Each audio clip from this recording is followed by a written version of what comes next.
need is the vat-tending machinery is causally connected to your use of language. And I think I see what you mean. That, I think I see the picture, right? You have that. You get all these images from the vat-tending machinery, and those images might be right or wrong, and probably they're all wrong. The whole point is to throw out that idea. Because if you ask, the image has to have meaning for it to be right or wrong. Yeah? How does it get the meaning? It gets the meaning from the causal connections to the vat environment. Sorry, what's it called? Right. It's the causal connections to the vat environment that fix the meaning of the images, that determine what it takes for them to be right or wrong. Therefore, they're always going to come out right. There's no prospect of the machine giving you false images. Well, I mean, maybe give a concrete example. We have retinal implants these days. Assuming that there's like a virus scourge that renders all humans degenerate and blind, right. We implant these things, and we are not aware that our implants are actually interpreting the sky as being the wavelength of green and grass is being yellow. All of a sudden, all of humanity is convinced that the world around us is filled with yellow grass and green sky. But that's really just screwed up wiring for retinal implants. But we have no way of knowing that. So to us, if I say something like the grass is yellow and green, that's true in our world, but it's not true outside of us. It's true. No, that's not the idea. The idea is that it's true outside of us. Because after all, if that was what was going on, right, and you had that yellow sensation, and that yellow sensation was reliably caused by the redness of the objects, then your yellow sensation would be standing for red. It's a sign of redness. If you ask what is the meaning of that yellow sensation, well, it stands for redness. That's the way it works. That's what the retinal implants are doing. They're making your yellow sensation into a sign of redness. Now, if you think about it, that's pretty much what Locke said.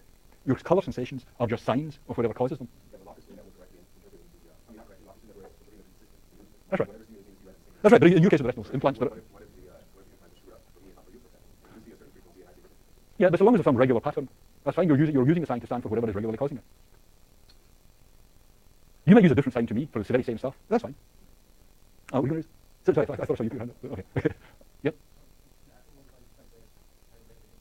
I'm a brain in a universe. Yeah. I imagine so. Yeah. Yeah. It's a little bit weird, but I think it's true. Yeah.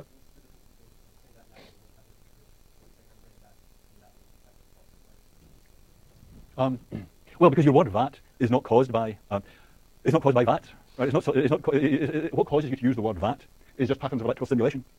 Your word vat does not stand for vats. There aren't any. I mean, for it to stand for vats, there would have to actually be some little vats bobbing about in there that were causing you to say vat. But that's not what's happening. It's just pulses of electrical impulse. So that's what your word vat stands for: a pattern of electrical stimulation. And you're not in the pattern of electrical stimulation. Oh yeah.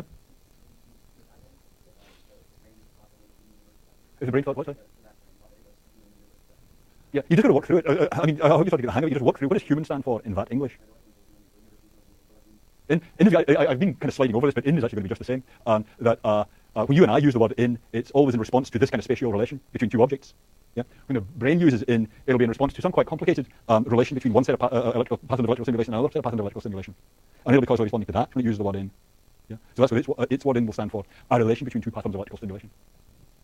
Yeah. I cannot say you look very happy. I don't think you've understood if you look happy about this, but it is actually the first serious new move on skepticism that anyone's thought of since Berkeley. Okay.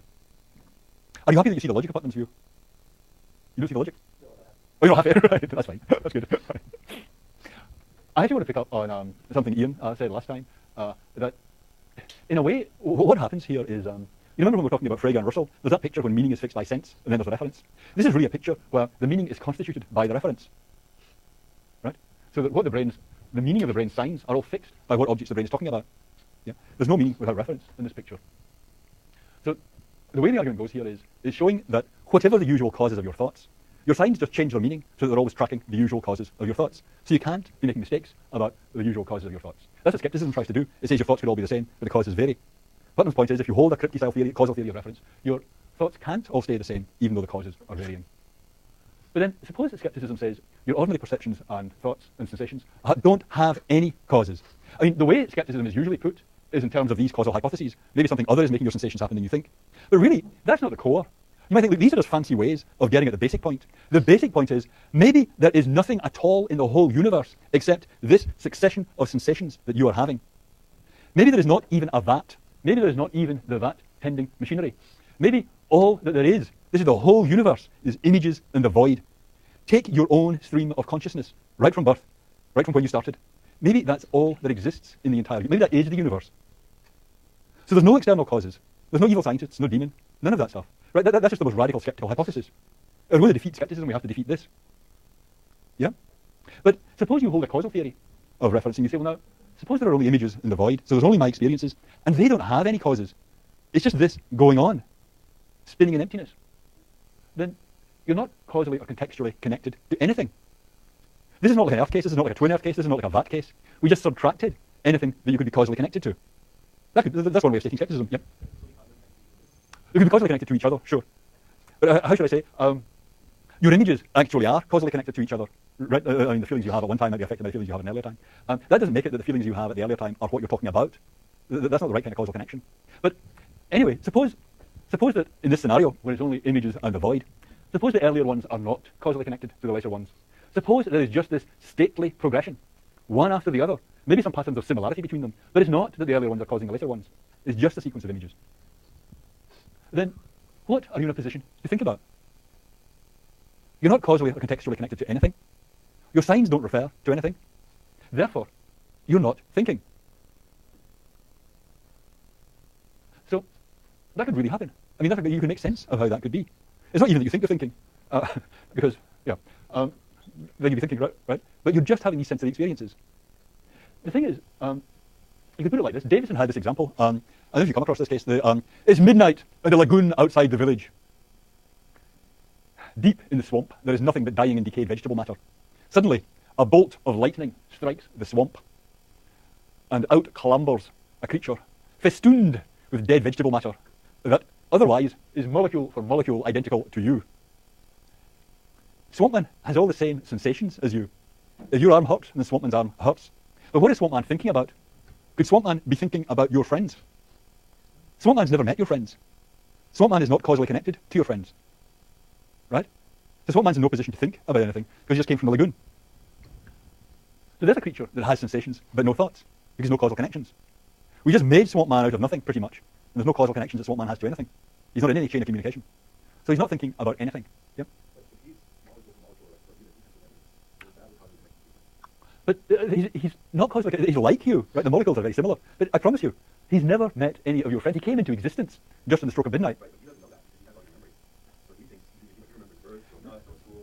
Okay. Look, just wheel back a bit. Think about your counterpart in Twin Earth. Yeah? Is your counterpart in Twin Earth thinking about your friends? Yeah? But they've really never met your friends. They're galaxies away. No, they're not your friends. You've never met them. Yeah? They look like your friends, but they're not your friends. I promise you. Yeah? Right. They're the same sensations. No, there's not a mystical connection. I just mean at that moment, yeah. That's right, something like that, yeah.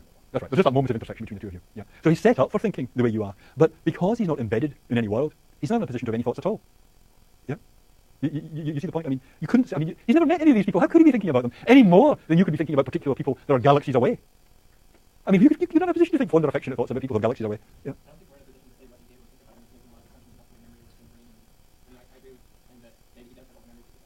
But he has no causal connections to anything that you met. Now, it's fine if you want to throw out the causal theory of reference and say, well, Kripke was just wrong, right? But you realise that it's that terrible thing that you must be doing. This is what I mean. You don't realise that you're having to do this. That is what the causal theory of reference says. You can't refer to it, you can't think about it, unless you're causally connected to it. Causal theory is more causes of memory, right? So if the causal theory causes memory... No, wait a minute, the causal theory doesn't cause the memory. That's not what you mean. No, but it doesn't cause your memories. Well, people, those happy days long ago, those evenings by the fireside with the family, that's where my memories come from, right? It's not from some theory. No, it's around the other way. You can't have reference without all that stuff.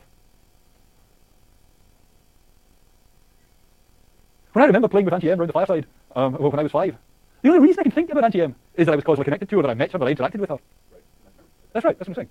Okay, so if I never met Auntie M, how could I think about her? But if the memory was caused by reference, and then you take the memory... That doesn't make sense. Just stop. The memory, I mean, I'm sure you're thinking something different, but you don't mean the memory was caused by reference, right? You mean the memory was caused by Auntie M. Right, okay. Yeah, if the memory was caused by Auntie M. But think about poor old Swampman. Swampman was never by the fireside.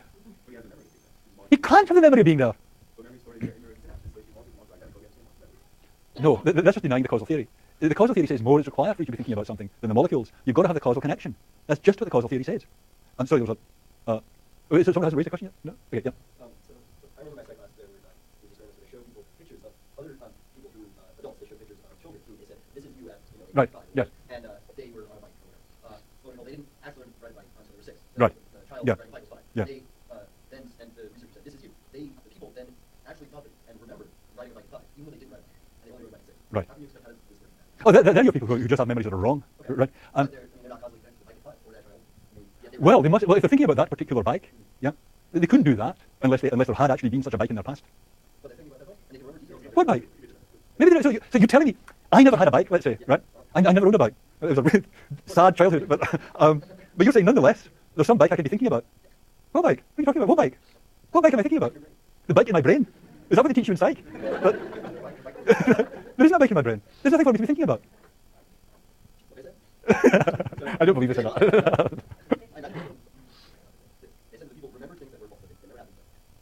That can't. It doesn't make sense to say you remember something that's false.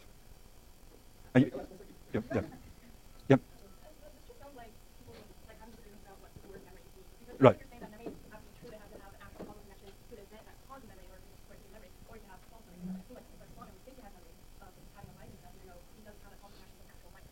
Right. Okay. The trouble is, this way of thinking about it is, you're really thinking about this like a Freudian. You're saying there's the sign, there's the meaning, and there's the reference. And you could change the reference, or maybe there's no reference, and the sign could still have the same meaning. Because I'd just be thinking something false. So the thing is, let me just give the other side. If you go along with Kripke and the causal theory, then you throw away that idea of the sense. The only way that signs get meaning is by being causally hooked up to the objects around you. That's why your signs mean something different to what the signs of someone in Twin Earth mean. You're causally hooked up to different things. Yeah? So if you're not causally hooked up to anything, it's not that you're thinking something false. It's that your sign has no meaning at all. Right? That's the price. So it's not that you're having false memories when you think about Amsterdam or this bicycle, this alleged bicycle. What you're thinking just makes no sense. If order to be something that could be true or false, there would have to be some bicycle I was thinking about. And then what I was thinking could be true or false to that bicycle. But there is no such bicycle. Therefore, there is no such thought. That's what the causal theory says. You might want to go back to being a Freudian. But that's what you're doing. Is that, yeah. Okay, but I just want to check the time. I'm sorry, I lost my watch now. It's 5 past. Okay, the question I want to leave you with is, how do you know you're not in the position of Swamp Man? Maybe you just arrived here from the swamp last night. Everything would be just the same, but you wouldn't even be thinking. Okay.